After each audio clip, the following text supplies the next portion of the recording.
எனக்கு அப்போவே தெரியும் இங்கேருந்து முறுக்கின்னு போகும்போது நாங்களும் சும்மா இருக்க மாட்டோம்ல, எப்படி கரெக்டாக டீல் பண்ணி டேக்கிள் பண்ணி விட்டோமா அவங்கள அப்படின்ற மாதிரி ஒருத்தர் பேசியிருக்காரு. யார் அவர்? அமைச்சர் மா சுப்பிரமணியன் அவர்கள். அவர் தான் இப்போ அதிமுகவுக்கு உச்சநீதிமன்றத்தில் நறுக்குன்னு ஒரு கொட்டு விட்டு 10 லட்ச ரூபா அபராதம் போட்டு அமிச்சாங்க தெரியுமா? தலைவர்கள் பேரை திட்டத்துக்கு வைக்கக்கூடாதுன்னு இவங்க கேஸ் போட்டதில்ல. அது தொடர்பாக தான் மா சுப்பிரமணியன் அவர்கள் பேசியிருக்காரு. என்ன சொல்கிறார் அப்படின்னு பார்த்தீங்கன்னா, இது இன்னைக்கு நேரத்தில் இல்லைப்பா, எம்ஜிஆர் காலத்துலேருந்து இருக்குது. அப்போலேருந்து அவங்களும் வச்சுன்னுங்கிறாங்க, நாங்களும் வச்சுன்னுங்கிறோம். இப்போ என்னமோ புதுசாக போயிட்டு கேஸ் போட்டு எல்லாம் காண்டு. நம்ம நல்ல நல்ல திட்டங்கள் கொண்டு போயினுக்கிறோன்ற காண்டு. ஆனால் உச்சநீதிமன்றம் என்ன பண்ணாங்க? நெருக்குன்னு தலைமையில் ஒரு கொட்டு கொட்டி 10 லட்ச ரூபாய் அபராதத்தை கட்டுப்பா அப்படின்னு அனுப்பி விட்டாங்க. அவள் தானா கொஞ்சம் இதுக்கு தேவையில்லாமல் போய் டெல்லி வரைக்கும் போய் மூக்கூட பட்டு வரணும் அப்படின்ற லெவலுக்கு பேசியிருக்கார் மா சுப்பிரமணியன் அவர்கள். எம்ஜிஆர் காலத்திலிருந்தே முதலமைச்சர்களின் பெயர்களில் திட்டங்கள் தொடங்கப்படுவது என்பது வழக்கமான ஒன்று. மாண்புமிகு எம்ஜிஆர் அவர்கள் முதலமைச்சராக இருந்தபோதே புரட்சித் தலைவர் எம்ஜிஆர் சத்துணவு என்றெல்லாம் சத்துணவு போட்டார்கள். கடந்த அதிமுக ஆட்சி காலத்தில் இவர்களுடைய தலைவர் ஜெயலலிதாவின் பெயரால் அம்மா உணவகம், அம்மா உப்பு, அம்மா குடிநீர் என்று ஏறத்தாழ 100க்கும் மேற்பட்ட திட்டங்களுக்கு அவரின் பெயர்களை வைத்தார்கள். நிரந்தர திட்டங்களுக்கு பெயர் வைப்பது என்பதையும் கடந்து சாலை ஓரங்களில் சிறிது சிறிதாக கட்டப்படுகிற சாலை ஓர பூங்காக்கள் 2 லட்சம் 3 லட்சம் ரூபாய் செலவில் கட்டப்படுகிற பூங்காக்களுக்கு கூட அம்மா பூங்கா என்றெல்லாம் கூட பெயர் வைத்தார்கள். இது யாரும் கேள்வி கேட்கவில்லை. ஆனால் இன்றைக்கு உங்களுடன் ஸ்டாலின், நலம் தரும் ஸ்டாலின் போன்ற பல்வேறு திட்டங்கள் தொடர்ந்து பல லட்சம் பேருக்கு நன்மை அளித்து கொண்டிருக்கிறது. இதை பொறுத்து கொள்ள முடியாமல், தாங்கிக் கொள்ள முடியாமல் உயர்நீதிமன்றம், உச்சநீதிமன்றம் என்று படையெடுத்தார்கள். இன்றைக்கு உச்சநீதிமன்றத்தின் அமர்வு சரியான தீர்ப்பை தந்திருக்கிறது. அது தொடர்ந்து இந்த 10 லட்ச ரூபா ஃபைனு பேசிக்கிட்டு இருந்தோம்ல, அந்த ஃபைனுன்னா எப்படி நீதிமன்றத்துக்கு 10 லட்ச ரூபா கொடுத்துடணுமா அப்படின்ற மாதிரி உங்களுக்குலாம் ஒரு எண்ணம் இருந்துச்சுன்னா யூ ஆர் ராங். அந்த 10 லட்ச ரூபா அதுக்கு கிடையாது. இந்த 10 லட்ச ரூபாயை தமிழ்நாடு கவர்மெண்ட்டுக்கு அதிமுக சார்பில் கொடுக்கணுமா?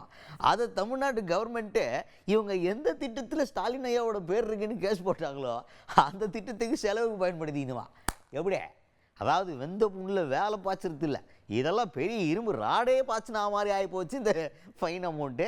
ஸோ அந்த விஷயத்தை பற்றியும் விளக்கமாக சொல்லியிருக்காரு மா சுப்பிரமணியன் அவர்கள். 10 லட்சம் ரூபாய் அபராதம் செலுத்த சொல்லியிருக்கிறார்கள். அவருடைய 10 லட்சம் ரூபாய் தமிழக அரசின் நலத்திட்டங்களுக்காக பயன்படுத்தி கொள்ள வேண்டும் என்றும் சொல்லியிருக்கிறார்கள்.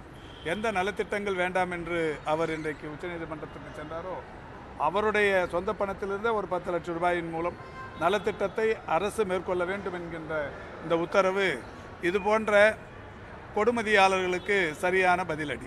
நெக்ஸ்ட்டு இப்போ தேர்தலை ஒட்டி தான் இந்த மாதிரி திட்டங்கள்லாம் அறிவிக்கிறாங்க. 4 வருஷமாக இதெல்லாம் பண்ணலாம்ல, உங்களுடன் ஸ்டாலின் அப்படின்றதெல்லாம் நீங்கள் 4 வருஷமாக பண்ணியிருக்கலாமே அப்படின்ற கேள்வி எல்லார் பக்கமும் வந்துக்கிட்டு இருக்கா இல்லையா?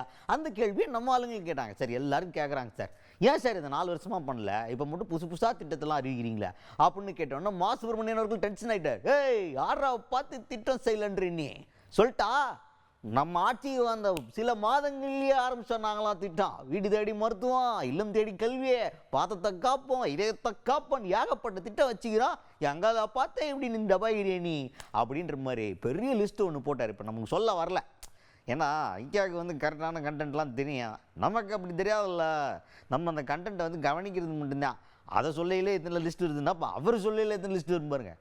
கொஞ்சம் மூச்சை பிடிச்சிட்டு பாருங்கள். ஏன்னா பெரிய லிஸ்ட்டு, அந்த பெரிய லிஸ்ட்டு கேட்கணும்னாவே கொஞ்சம் தனியாக எனர்ஜி வேணும். கேளுங்க. 4 ஆண்டு காலமும் இது போன்ற திட்டங்கள் நடைபெற்று கொண்டிருக்கிறது. ஆட்சி வந்தது 2021 மே மாதம் 7ஆம் தேதி. அதே 2021 ஆகஸ்ட் மாதம் 5ஆம் தேதி தான் மக்களை தேடி மருத்துவம் போனது. அந்த மக்களை தேடி மருத்துவம் என்கின்ற திட்டமும் ஆட்சி வந்த 3 மாதத்தில் ஆரம்பித்தது. மே, ஜூன், ஜூலை, ஆகஸ்ட்லேயே ஆரம்பித்தது. அது என்ன 4 வருஷம் கழிச்சு ஆரம்பித்தது. அந்த ஆகஸ்டில் ஆரம்பித்த அந்த திட்டத்தில் இன்றைக்கி 2,43,00,000 பேர் பயனடைந்திருக்கிறார். அந்த திட்டத்துக்காக இன்றைக்கு ஐநா சபையே United Nations inter agency task force award என்கின்ற ஒரு ஐநா சபையின் விருதையே தந்திருக்கிறது. அதே மாதிரி அதே ஆண்டு டிசம்பர் மாதம் 18ஆம் தேதி மாண்புமிகு முதல்வர் அவர்கள் இன்னுயிர் காப்போம் நம்மை காக்கும் 48 என்கின்ற திட்டத்தை தொடங்கினார்.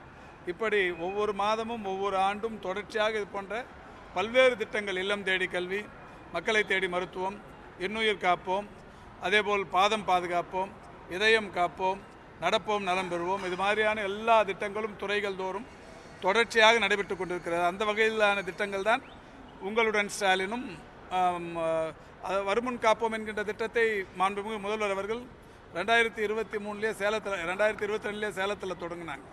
இந்த வருமுன் காப்போம் என்கின்ற அந்த திட்டம் கலைஞரின் வருமுன் காப்போம் என்கின்ற வகையில் மிகப்பெரிய அளவிலான திட்டமாக ஒவ்வொரு ஆண்டுக்கும் ஒரு 1200 முகாம்கள் 1250 முகாம்கள் நடத்தப்பட்டது. அதனுடைய தொடர்ச்சியாக தான் அது மருத்துவம் மட்டும் பார்க்கப்பட்டது. இந்த நலம் தரும் ஸ்டாலினை பொறுத்தவரை முழு உடற்பரிசோதனை என்கின்ற வகையில் அதனுடைய புது பரிமாணம் தான் இந்த திட்டம். இப்படி தொடர்ச்சியாக இந்த திட்டங்கள் என்பது செயல்படுத்தப்பட்டு கொண்டிருக்கிறது.